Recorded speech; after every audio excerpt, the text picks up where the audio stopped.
घर था न अपने और न अपना राज्य, जेल में काटी सजा क्योंकि मनीष कश्यप ने उठाई थी सच की आवाज। सबके हक की लड़ी लड़ाई तो फिर कौन रह गया था नाराज। अब तक जो कुछ बीत गया मनीष कश्यप की वो कहानी सुनेगी दुनिया आज। जी हाँ, हम उन्हीं मनीष कश्यप की बात कर रहे हैं जिनके कामों की वजह से ही उनके चाहने वालों ने उनको सन ऑफ बिहार का नाम तक दे दिया और मनीष कश्यप ने इस नाम के वैल्यू को बखूबी निभाया और निभाते आ रहे हैं।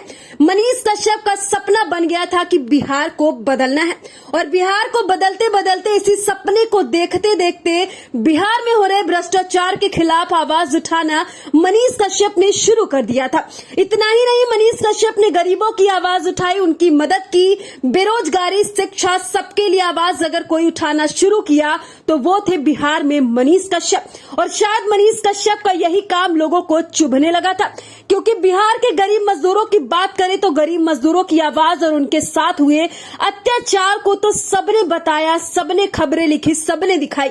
और जब वही मनीष कश्यप ने कर दिया तो मनीष कश्यप को सलाखों के पीछे ढकेल दिया गया। और इतना ही नहीं, मनीष कश्यप पर तो एनएसए तक लगा दिया गया। जी हाँ, उसी मनीष कश्यप पर जिनके पिता खुद एक फौजी हैं और सेना में तैनात हैं और देश की सेवा के लिए काम कर रहे हैं।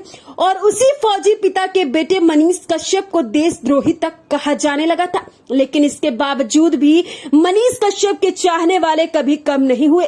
मनीष कश्यप की फैन फॉलोइंग दिन प्रतिदिन बढ़ती गई, क्योंकि उन सभी समर्थकों और बिहार वासियों को पता है कि मनीष कश्यप ने उनके लिए क्या किया है। अरे मनीष कश्यप ने तो इतना कुछ कर दिया कि अगर गिनने लगे तो शायद गिनती ही कम पड़ जाए। और एक ऐसे इंसान को इस कदर तोड़ने की कोशिश की गई कि उनको बिहार की धरती से दूर, उनके परिवार से दूर हजारों किलोमीटर तमिलनाडु के मदुरई जेल में ले जाकर बंद कर दिया जाता है। सबके हक की लड़ाई लड़ते लड़ते मनीष कश्यप ने महीनों मदुरई के जेल में कैसे बिताया यह उनका परिवार और मनीष कश्यप शब्दों में बयान नहीं कर सकते, क्योंकि यह वो दर्द है जो शायद कहने जैसा नहीं होगा और ना कहना इतना आसान होगा।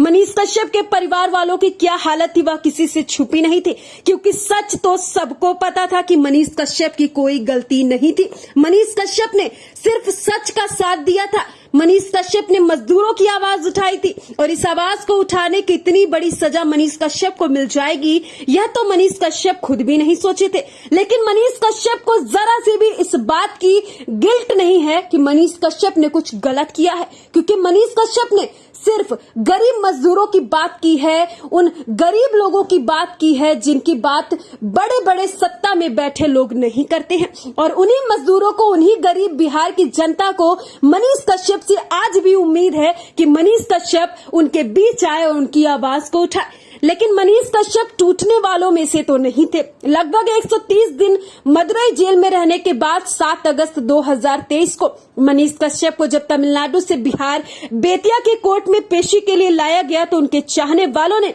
और फिर क्या था, उन्हीं बिहार वासियों के लिए एक उम्मीद की किरण बनकर मनीष कश्यप दोबारा से बिहार की धरती में आते हैं।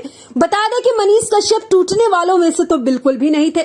लगभग 130 दिन मदुरई जेल में रहने के बाद 7 अगस्त 2023 को मनीष कश्यप को जब तमिलनाडु से बिहार बेतिया के कोर्ट में पेशी के लिए लाया गया तो उनके चाहने वालों ने बेतिया स्टेशन पर ही फूलों की बारिश कर दी और मनीष कश्यप को यह दिखा दिया कि चाहे कुछ भी हो जाए, वक्त चाहे जो भी हो, हम आपके लिए हमेशा खड़े हैं और आपके लिए हमारे दिल में प्यार कभी भी कम नहीं होगा। और मनीष कश्यप ने यह प्यार देखा तो मनीष कश्यप के चेहरे पर जो मुस्कुराहट आई वह सोशल मीडिया पर तेजी से वायरल भी होने लगा।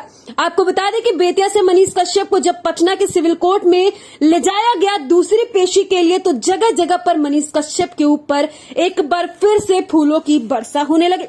वहीं जब अगली सुबह यानी कि 8 अगस्त को मनीष कश्यप पटना के सिविल कोर्ट में पेशी के लिए पहुंचते हैं तो उनके समर्थकों का तांता लग जाता है। उनके चाहने वाले लगातार मनीष कश्यप जिंदाबाद के नारे लगाते हैं और मनीष कश्यप इतना प्यार देखकर बस मुस्कुराते हुए मजबूती के साथ पेशी के लिए कोर्ट में चले जाते हैं। लेकिन वह कहते हैं ना कि भगवान के घर में देर है अंधेर नहीं। तारीख के के बाद तारीख दिया जाता था और मनीष कश्यप को बिहार शायद इसी डर से नहीं लाया जाता था कि मनीष कश्यप अब शायद बिहार में ही रह जाए, और हुआ भी यही। पटना सिविल कोर्ट की जज साहिबा ने सारी चीजों को देखते हुए सुनते यह फैसला सुनाया कि मनीष कश्यप बिहार यानी कि बिहार की राजधानी पटना के बेउर जेल में ही रहेंगे और तमिलनाडु जाने की उनको जरूरत नहीं है। तमिलनाडु प्रकरण में जो कुछ भी होगा वो वीडियो कॉलिंग के माध्यम से हो जाएगा। वहीं जब यह फैसला आता है कि मनीष कश्यप अपने बिहार की धरती बिहार के बेउर जेल में रहेंगे, तो मनीष कश्यप अपने आप को नहीं रोक पाते हैं और कोर्ट से बाहर आते ही उनकी आंखों से आंसू छलक जाता है, क्योंकि उनके चाहने वाले इतने खड़े थे और ऐसा स्वागत किए कि शायद आज तक कोई भी नहीं देखा होगा। और मनीष कश्यप ने इतना प्यार देखा तो मनीष कश्यप अपने आप को नहीं रोक पाए और मनीष कश्यप के चाहने वाले इस फैसले को सुनकर लगातार मिठाइयां बांटने लगे, लगातार मनीष कश्यप के गले में फूलों की माला पहनाने लगे। तमाम सुरक्षा होने के बाद भी चाहने वालों की कमी नहीं रही और मनीष कश्यप के ऊपर फूलों की वर्षा होने लगी। वहीं मनीष कश्यप जिस तरीके से रोने लगे, उनको देखकर हर किसी की आंखें नम हो गई। इतना सब कुछ हो जाने के बाद तो एक लाइन बनती है, सत्य परास्त हो सकता है लेकिन पराजित नहीं। आप कितने भी षड्यंत्र रच लें, लेकिन सत्य की ही जीत होती है। और अब आगे बिहार वासियों को उनके सनब बिहार की रिहाई का इंतजार है और अब उस माहौल का इंतजार है जब उनके मनीष कश्यप एक बार फिर उसी अंदाज में, उसी मजबूती के साथ सच की आवाज बनकर दोबारा वापस लौटेंगे। हालांकि मनीष कश्यप को लेकर आप क्या कहते हैं, कमेंट में जाके हमें बताना मत भूलिएगा।